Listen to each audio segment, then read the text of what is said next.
Taking a look at some of our Alaska news for Thursday. It is July 13th, 2017. Anchorage Airport Police apparently opened fire when a truck driver tried to run them over. This after they made a traffic stop, and while they were running the plates, they found out that the plates on the truck didn't match the vehicle. At that point, the driver of the truck tried to run them over. They pulled their guns and fired. When asked whether or not the truck or the driver or anybody inside the truck was hit, well, they said you'll have to wait and see till they find the vehicle and the people inside.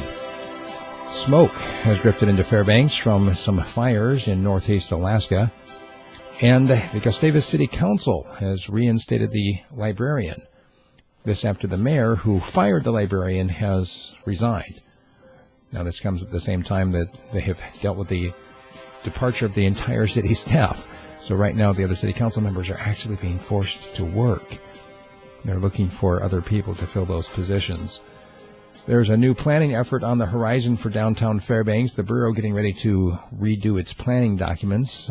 Those who championed it in the first place said that it was never really fully embraced, but it is time for a new plan.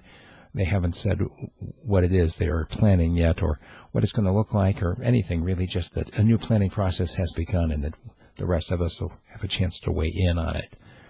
U.S. Senator Dan Sullivan and 9 others managed to convince the head of the Senate to cancel part of the August recess. So they're going to keep working for the next couple of weeks instead of taking August off. And a judge is going to be deciding if a dispute over a $1 million deal written on a napkin should advance to a jury trial. This was the deal that basically led to the purchase of the Anchorage Daily News by the Alaska Dispatch, which created the Alaska Dispatch News. And all of this, of course, the dispute coming, is that a legal document? Can you write a contract on a napkin? Judge is going to get to decide whether it goes on to a jury trial.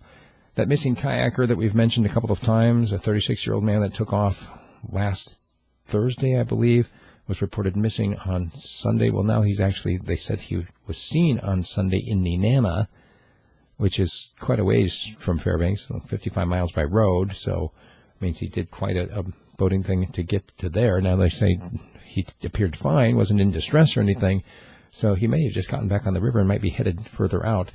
So if anybody happens to know where this missing kayaker is, please let the troopers know. In Anchorage, fewer single-family homes are for sale, and the prices are about the same as they were last year.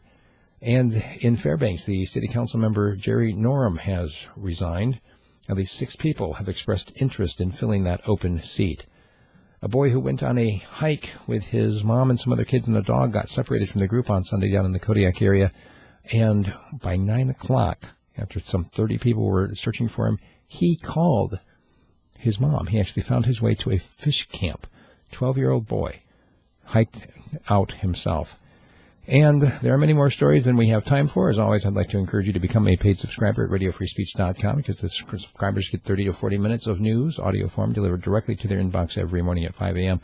But the last story I will mention is that Governor Walker has donated a portion of his salary to the effort to buy a new canine drug-sniffing dog for the Wasilla area. It's $11,000 is 1/4 of the amount which he'll be donating, which is 1/3 of his total salary.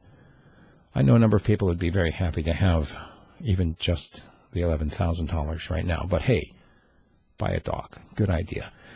If you want some more commentary, you want some more news, check out radiofreespeech.com. If you've got a news tip for me, send me an email, steve@radiofreespeech.com.